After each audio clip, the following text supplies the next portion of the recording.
How do you find the will to fight back against a world that wants to keep you sedated, average, and stuck in place? Join us for the tools and strategies you need to create a life of abundance, discipline, and high achievement. This is the Tactical Empire with Jeff Smith.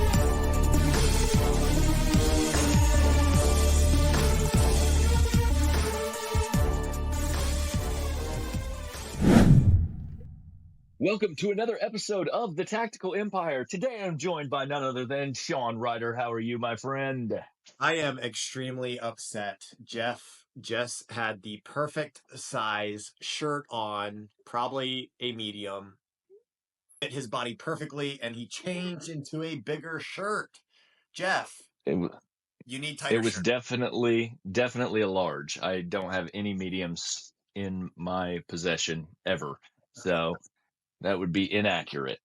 So, yeah, Sean got to witness a quick change to make sure that we had the right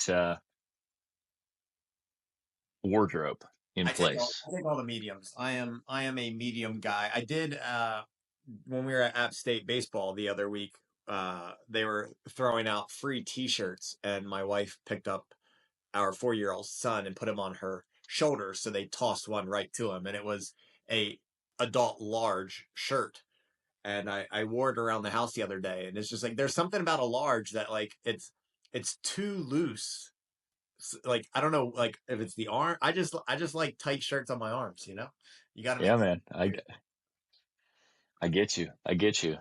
I love it. Well, I'm gonna start putting it out into the universe that Jeff Smith is going to start wearing tighter clothes. I cannot wait.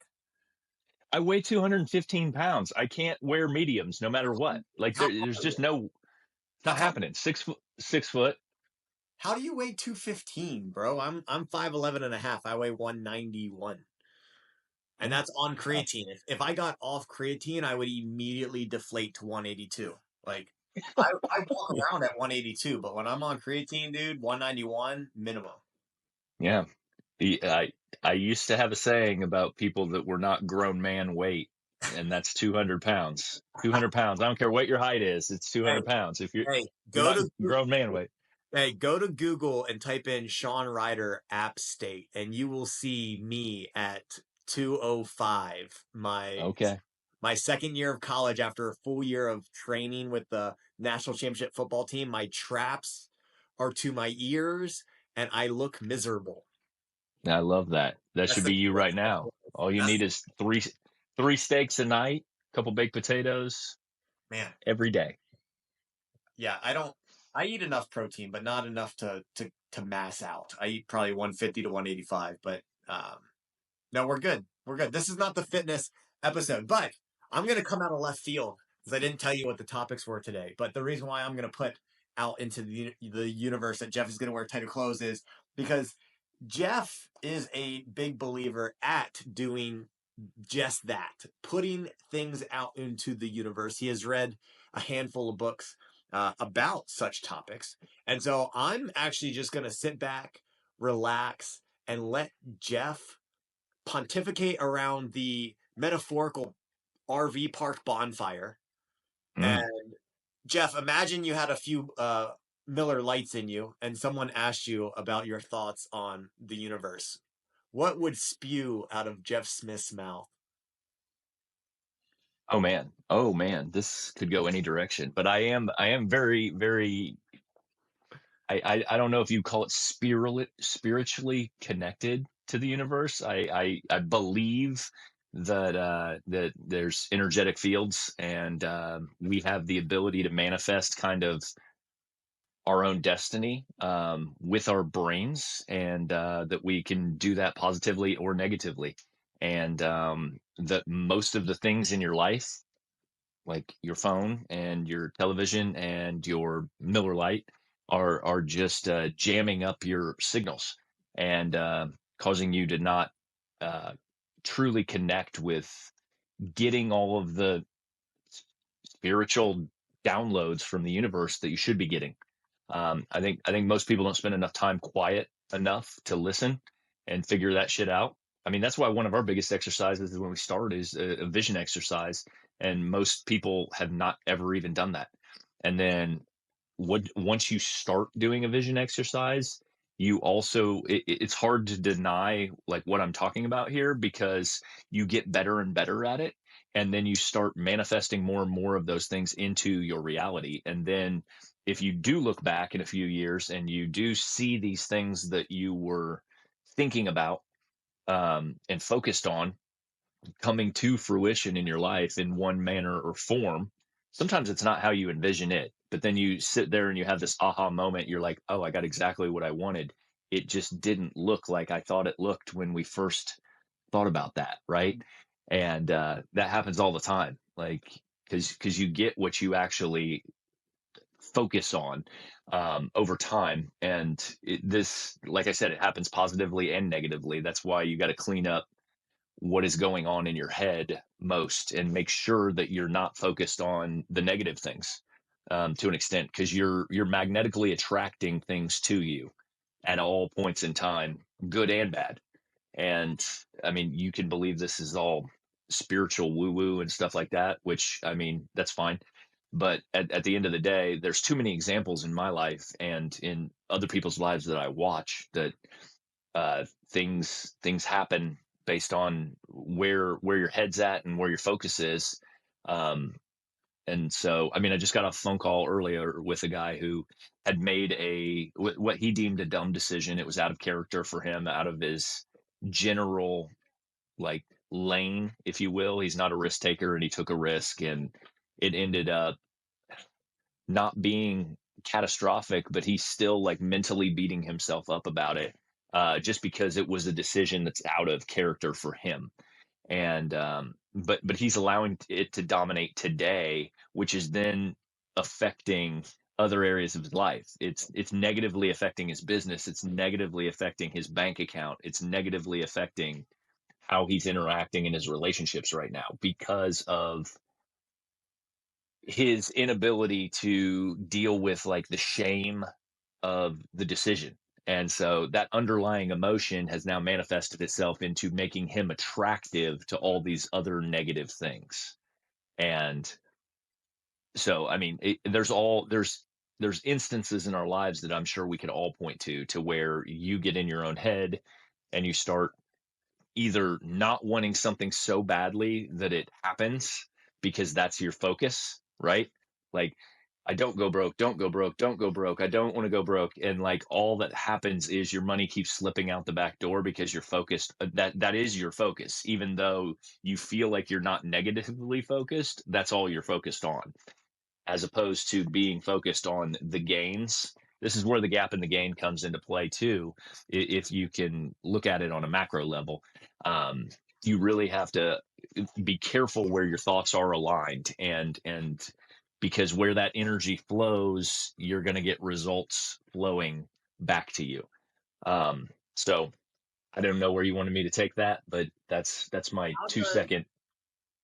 how does that actually look in your life? What do you proactively do? I think anyone that knows Jeff knows that he doesn't walk around like as someone else would describe like happy go lucky or woo woo or like high energetic affirmative affirmative positive thinking, just be happy. Like that's not you. But like then they're taken aback when we go to these meetups and the first exercise we do, you're trying to turn off the lights and telling people to close their eyes, right? Like, and people laugh because they're like, where the fuck did this come from, right? So when Jeff's back home at the RV and he's just living his day-to-day life, because I know just because you think this way and think the universe is going to provide what you put out there, it doesn't mean that you don't have hard times, doesn't mean you have hard thoughts, or you don't run into struggles with your investments.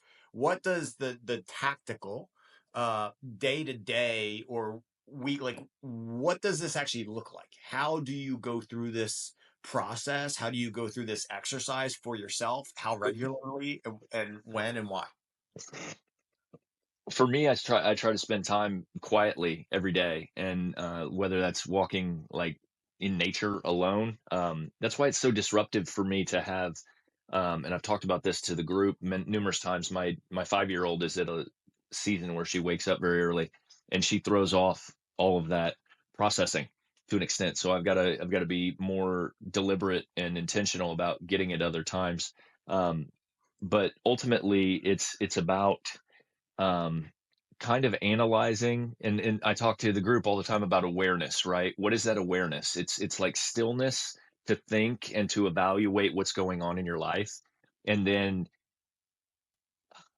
having the I guess grace with yourself to accept your responsibility in what's going on, right? So like if you're having friction with your spouse, or your bank account doesn't look the way you want it to, then you have to ask the questions on like why is this, and what role did I play in it?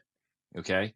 And what have my activities looked like over the last 3 6 months that have led to this potentially? And then accept that responsibility, and then understand like how you can move things going forward. And so it's also having the openness to understand that, like, sometimes, like I said, things don't turn out to look the way you wanted them to look, but then receiving all the gifts that you've got, and then being like, this is exactly what I'm supposed to be doing right now. And I think people have a lot of trouble with that level of acceptance, right? So like you wanted this particular thing, and then like gratitude plays a lot into it, right? Like I don't do a lot of gratitude or talk about a lot of gratitude. I spend a lot of my day gracious for what I have, no problem. But like, so that's what allows me sometimes to have these aha moments that like that turned out differently than I thought it would. I wanted something, and then it's right here in front of my face, but I never realized that that was the answer to wanting that particular thing, and this is how it manifested itself differently than I anticipated. But um nonetheless, I've still got it, and it's awesome, right? And then so you also have to accept the resistance that you're facing in what you're doing, right?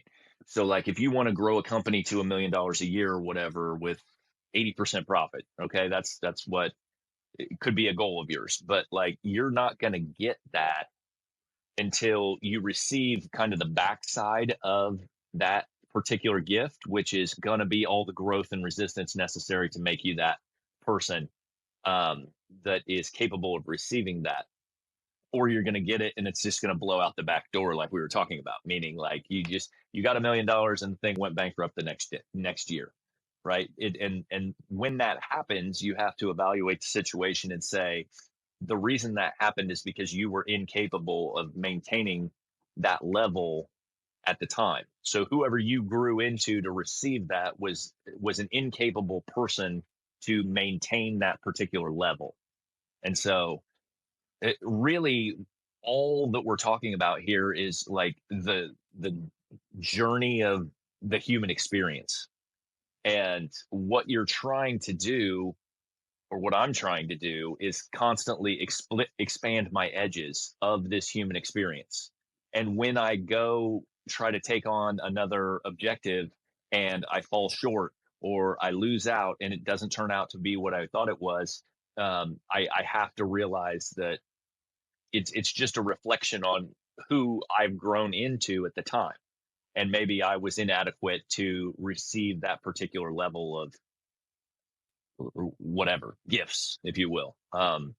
So like you can't really ever like there's an equal and opposite polarity usually in every single thing that we do, right? So you want all of these gifts, you want this great marriage, you want to be a great father, but then like what comes into play generally first and foremost is all the resistance and friction first. So like you want to be a great dad, but you don't have the emotional maturity to deal with a 5 year old. Or you want to be a great dad, but you've got all these other things pulling you in a different direction because you're disorganized and you don't do your work in an efficient manner. So which then raises your anxiety, and then you yell at your kids, and then you're not meeting any of these things where you want to be, right? And so you have to kind of understand that like what you want, like everything you want is on the other side of the growth that's necessary for you to go get it. And so identifying your weak spots and your chinks in your armor is ultimately the number one thing you can do for yourself at all points in time, because if you can start plugging those holes yourself without having to have them pointed out to you all the time, then you can become this greater and greater magnet for the things that you want. And then you can dream bigger, start bringing in bigger sums of whatever, love, money, relationships, all these different things.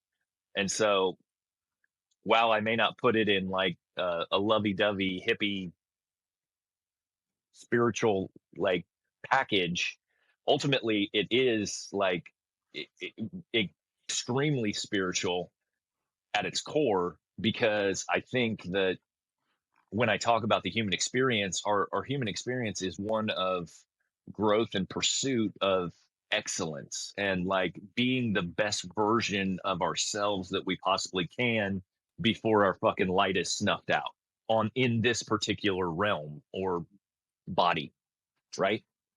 Sure. Well, there So, was certainly a lot there. The things that stood out to me is I think stillness is important. Some people will view that as literally sitting still, which it certainly could be. I don't think that's how it's manifested. In my life, you take a lot of walks. You go out in nature. For me, it's the same deal. I've said on other episodes is as soon as my wife and kids leave in the morning, the first thing I do is walk my dogs. Very rarely will I take my phone along. I don't need to listen to podcasts or audiobooks on that walk most of the time. Sometimes I do. But really, I want to hear the awakening of the world around me. I don't live in a neighborhood. I don't live in a city. I live a few miles outside of town. So I hear the birds and a lot of quiet. I mean, it's really just the wind is usually what I hear. And so for me, that's stillness. I did the April Stoicism call last Wednesday, and a guy talked about this. We were talking about unbiased thought and how can I have unbiased thought, and like part of it was recognizing your thoughts, but you need space in order to recognize your thoughts. And someone in the group brought up stillness and sitting still and going out and sitting in the woods. And I brought up the other books that Ryan Holiday wrote, which was The Obstacle is the Way, which is external, ego is the enemy, which is internal. But then the third one that doesn't get talked about enough is Stillness is the Key. And it talked mm, about how all these emperors and Stoics would find space. And maybe as you got talking there, and I know that you've been and are at the beach. I've said this on other episodes too, but like it's interesting how all these topics come full circle, and it's like I used to say, and really still, like, I'm not a beach guy. I'm more of a beach guy because my wife is a beach girl. But I'm more of yep. a beach guy. I'm more of a beach guy now because I have kids, and obviously kids love the beach. But if anyone ever said like the easy question, beach or mountains, my answer was always mountains. And Mm, now it's more so if it's a long weekend, mountains. If it's a week with my family, it's got to be the beach. And as you got talking there, and you're talking about stillness, I kind of made this connection. It was like, why do I like being in nature and being in the mountains, in particular, the Western North Carolina, than being at the beaches of North Carolina? Uh, and it's like when I'm at the beach, it's very noisy, right? Sitting on the beach is noisy. There's always wind and there's always crashing waves. yeah. And it's usually way more crowded than a spot in the mountains. And when I go to the mountains, like there's nothing better for me than sitting on the deck in the woods and literally only hearing birds and a squirrel jumping around. And so I think I get to connect with myself there. But it's been a while since I told this story. When I went to Rome, Easter of 2019, we took me and my wife took a private tour of the Colosseum, and then we jumped over to the Roman Forum, and Caesar's Palace was right before that. We walked up to this garden. It was just a rectangular, pretty big, probably maybe 50, 65 yards long, rectangle of grass. And you could see the bottoms of pillars every 10, 15 yards. They were obviously broken, but you could see that there were pillars there back in ancient Rome. And they said, this is the Caesar's palace. This is the garden. Caesar would come out here and either ride his horse or walk his horse when he needed to make a tough decision, when he needed to think about the decisions that he has to make about certain things. And that seriously was one of the biggest things that stood out for me in those tours. And we toured the Vatican too, which was, oh my goodness, there was so much stuff. in the Vatican. But Sure. the biggest point of connection was that moment there, because that kind of like helped me connect the dots as why I always want more alone time, because my work is a lot of thinking. I don't do a lot of proactive, let's say, manual labor with my hands, so to speak. It is thoughts. It's putting the puzzle pieces together and thinking, how can I put the pieces together to get the picture that I want, or as close to what I want. And like as you described, like sometimes people are just throwing other pieces on the pile, and then the picture turns out different than how you expected. And so I think that's important.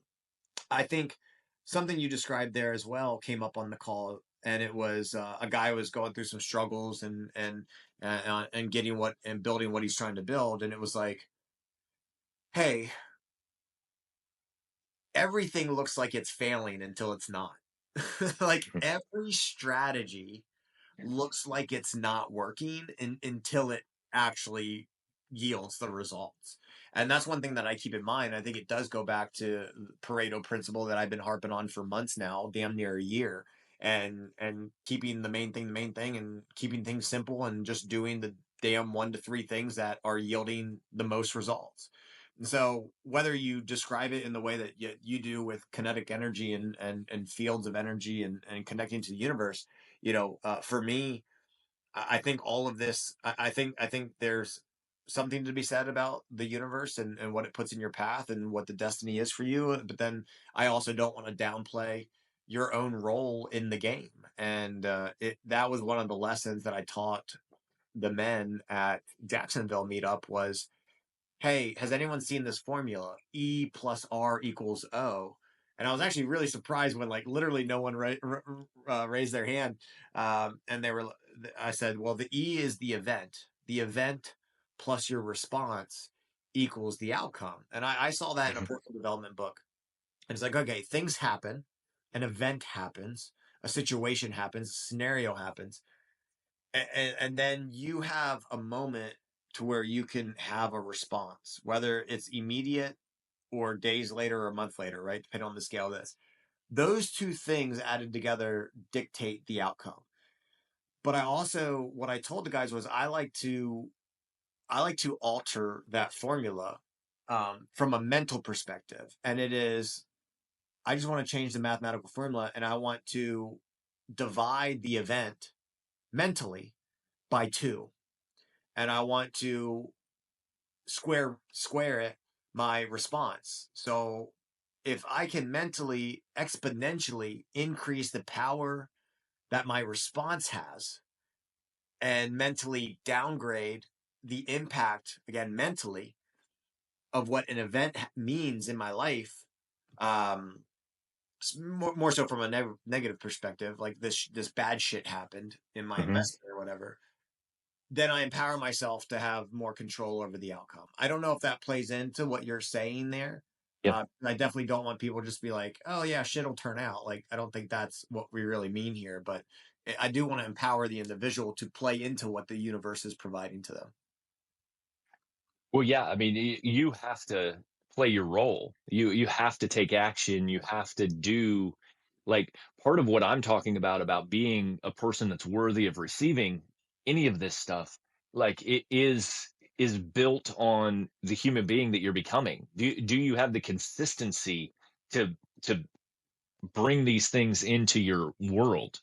Like, that's where I think business gets easier and easier as you go. That's why it looks like the guy who's been in business 25 years is a natural at it, and it's just the rep count that they've put in, and who they've evolved into being. Because to your point, it doesn't take as much work as we anticipate it takes. It just takes working on the right things consistently long enough to yield the results that you're looking at, or looking for, excuse me. Mhm. And so, but yeah, I mean, you play a monstrous role in there. Are you taking care of your body? Are you healthy? What are you feeding yourself? What are you fueling yourself with? Like, is your mind clear, or are you filling it with bullshit?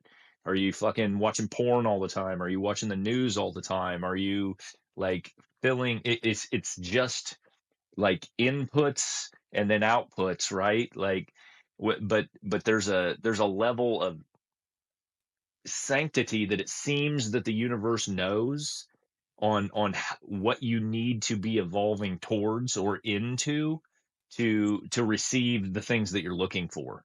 Mm. And which is super interesting, right? And so I mean, I think we're all put here to be good humans and collectively help each other.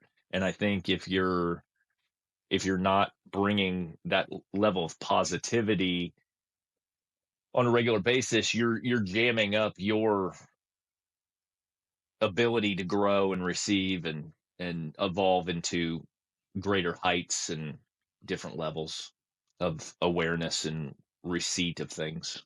Well, I think I'm going to call a hard timeout because that ventures into my next question, which is going to be on the next podcast episode. It's going to play off of that, and it's going to be more specific to the individual and how they can help facilitate that side of things. Sure. So Jeff, love it, man. Send. Do you have any resources, like a main book that kind of made the most impact for you in this area? The Four Agreements is probably the easiest read and the most impactful bang for the buck. The Four Agreements is an amazing book. It doesn't, yeah, it doesn't get into like the neuroscience of everything, but like it's there. And it's a really solid read. And then Breaking the Habit of Being Yourself is it does hit on neuroscience and um, energetic fields and things like that, the polarity of the universe. And so it's a little headier book, a lot more sciency, but those two are the two I would recommend right off the bat, and they're both very good reads. So Okay. Well, I just purchased. I know that's the one that you've been posting about a couple months back, Breaking the Habit of Being Yourself. I think that was brought up at two meetups ago, and at yep, least one or two of the guys bought that book. So I know I have some Audible credits, and so I just confirmed there we 1 go. minute for Breaking the Habit of Being Yourself. That is going to be my sauna Audible book for the next Love it.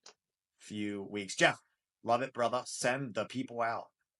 Guys, we have a private Facebook community, or a free private Facebook community, the Tactical Empire community. We have a lot of resources out there, 200 plus, 400 plus YouTube videos, something like that.